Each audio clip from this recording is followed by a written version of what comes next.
Alright, first off, this is actually a really good day to test. This is recorded from the Snapchat app because it's a windy day and I've got some harsh sunlight. You can kind of see how the phone processes that through Snapchat, see what the audio sounds like.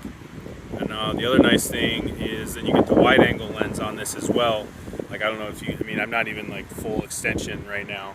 That's full extension, so looks pretty good. Actually, that video wasn't even the wide angle.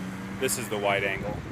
So it's pretty wide either way, but this is actually really nice. Like, I'm not even full extension, and it just looks like I've got like a selfie stick or something like that. But the wide angle lens on the Pixel 6 Pro is really nice, and the audio is really good too. I just watched the other video. All right, now let's try some of the back camera, which you know is going to be good. Got some zooms a little bit quick, but that's kind of just a Snapchat thing. You know it's going to be good if the front-facing camera is good. I mean, look at that zoom. That's really good. This is in the Snapchat app. This isn't even the native camera app.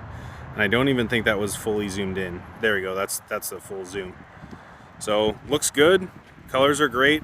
Let me know how the audio is. And yeah, this actually looks really nice. Very, very nice.